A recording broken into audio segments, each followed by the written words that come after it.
बिस्मिल्लाहिर्रहमानिर्रहीम और अस्सलाम वालेकुम। 22 मार्च और पाकिस्तान में जुमे की दोपहर। आज अभी तक की इम्पॉर्टेंट खबरें और मेरा तज्जिया। आज काफ़ी सारी खबरें हैं, इसलिए रन डाउन की बजाय सीधा चलते हैं खबरों की तफसील की तरफ। लेकिन उससे पहले याद करवा दें कि अगर अभी तक इस चैनल को सब्सक्राइब नहीं किया ज़रूर कीजिए ताकि आप हमारी आवाज़ को मजबूत कर सकें। पहली खबर की तरफ चलते हैं। जनाब हामिद मीर साहब ने एक ख़तरनाक इंकशाफ किया है और इंकशाफ ये किया है कि कमर जावेद बाजवा, जी हाँ, जनरल कमर जावेद बाजवा जो उस वक्त के आर्मी चीफ थे, उन्होंने बहुत सारे सहाफ़ियों की मौजूदगी में हामिद मीर साहब और दूसरे सहाफ़ियों को बताया कि लाहौर की जो ऑरेंज ट्रेन है उसमें से 45% कमीशन जो है वो शहबाज शरीफ ने खाया। जो जनरल कमर जावेद बाजवा साहब थे वो बहुत से मामलात पे अक्सर सहाफ़ियों को बुला के बड़ी लंबी लंबी उनके साथ गुफ्तगू किया करते थे, सियासी मामलात पे भी और इकॉनमी के मामलात पर भी। और मुझे अच्छी तरह याद है कि 5-6 सहाफ़ियों के सामने, मैं भी उनमें मौजूद था, उन्होंने बड़े वाज़े अल्फाज में कहा था कि जो लाहौर में ऑरेंज लाइन ट्रेन का मंसूबा है, इसमें शहबाज शरीफ साहब ने बतौर चीफ मिनिस्टर पंजाब एक चाइनीज कंपनी के साथ मिलकर करप्शन की है और 45% कमीशन खाया है। जी हाँ, वो ये इंकशाफ कर रहे हैं कि जो अरबों रुपए का जो प्रोजेक्ट था, ऑरेंज ट्रेन प्रोजेक्ट, उसमें 45%, जी हाँ आप दुरुस्त सुन रहे हैं, 45% कमीशन जो है वो शहबाज शरीफ ने खाया। और ये गवाही खुद जनरल कमर जावेद बाजवा उस वक्त के आर्मी चीफ ने दी और बहुत सारे सहाफ़ियों के सामने दी। एन उस वक्त उन्होंने ये बताया जब वो खुद डील करने में मसरूफ़ थे इन्हीं मौसूफ के साथ जिनका नाम शहबाज शरीफ है। तो आप खुद सोचिए कि फिर 45% में से क्या कुछ हिस्सा दिया शहबाज शरीफ ने या क्या दिया, ये मैं आपके तज्जिए के लिए छोड़ता हूँ, क्योंकि ये तो nowhere on earth possible कि एक शख्स जो पाकिस्तान का आर्मी चीफ हो वो इतने सारे सहाफ़ियों के सामने एक स्टेटमेंट दे कि 45% इस बंदे ने कमीशन खाया, उसके बाद उस बंदे को साफ़ सुथरा करके इमरान खान की हुकूमत गिरा के सब कुछ करके उसको ला के प्राइम मिनिस्टर की कुर्सी पर बिठाया जाए। तो ये बग़ैर किसी ज़ाती मफाद के हो, ये मैं मानने को तैयार नहीं हूँ, ना ही मेरा ख्याल आप मानने को तैयार होंगे।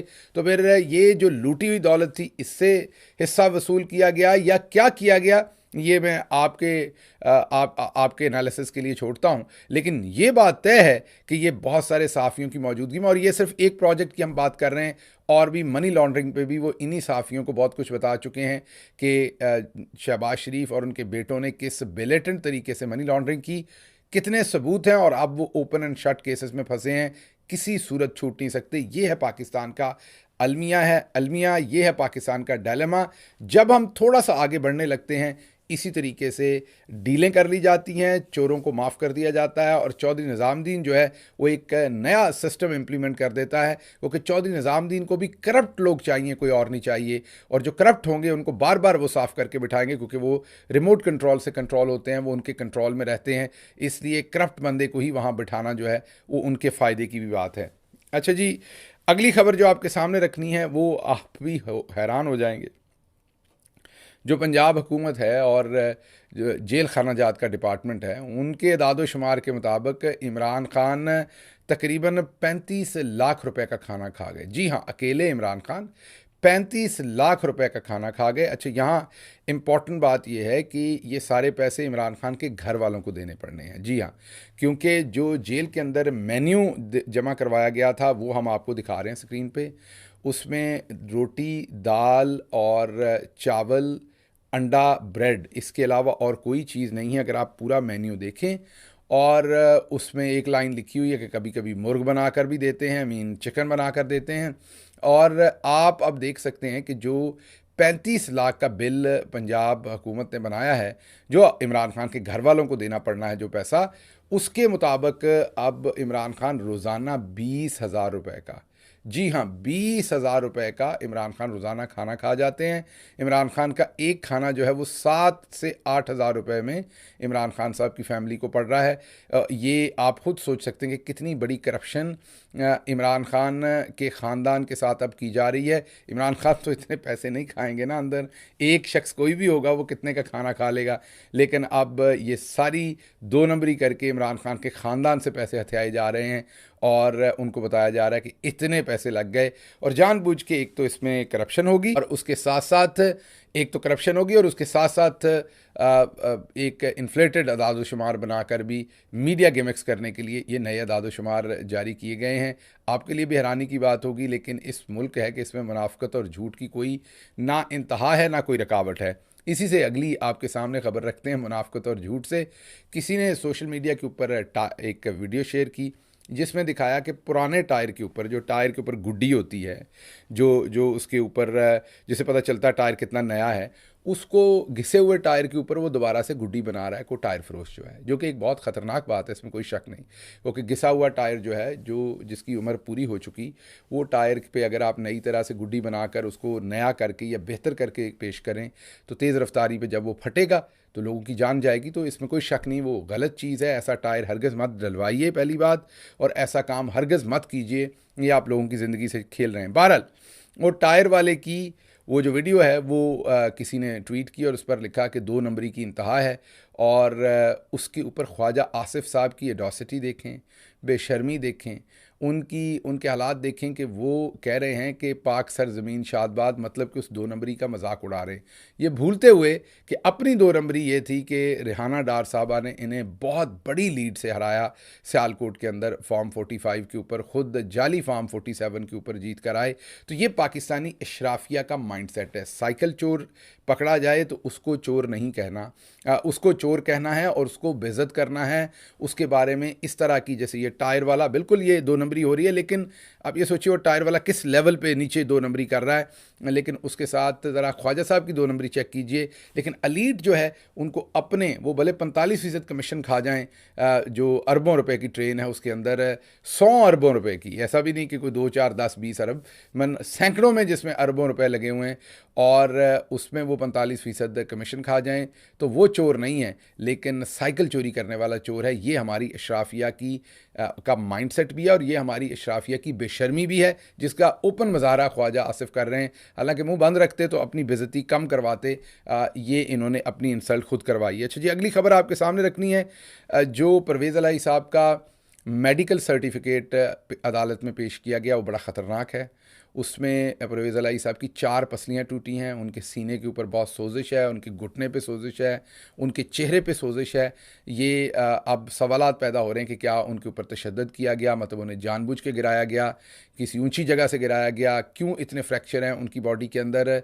और आप समझ सकते हैं कि वो पहले ही अलील हैं, और एक उम्र का भी तकाजा है। इस सारी सिचुएशन के अंदर उनके साथ जो जुल्म ज़्यादती की जा रही है वो समझ से बाहर है। बहरहाल ये मेडिकल रिपोर्ट जो सामने आई है, बहुत सारे सवालात वो छोड़ के जा रही है। अच्छा जी, अगली खबर आपके सामने रखते हैं, और वो ख़बर ये है कि कांग्रेसमैन आर.ओ. खन्ना, उन्होंने बहुत बड़े बड़े सवालात खड़े कर दिए। उन्होंने वाज़े कहा है कि डोनाल्ड लू जो है वो सवालात के जवाबात देने से जो है वो कामयाब नहीं हो सका।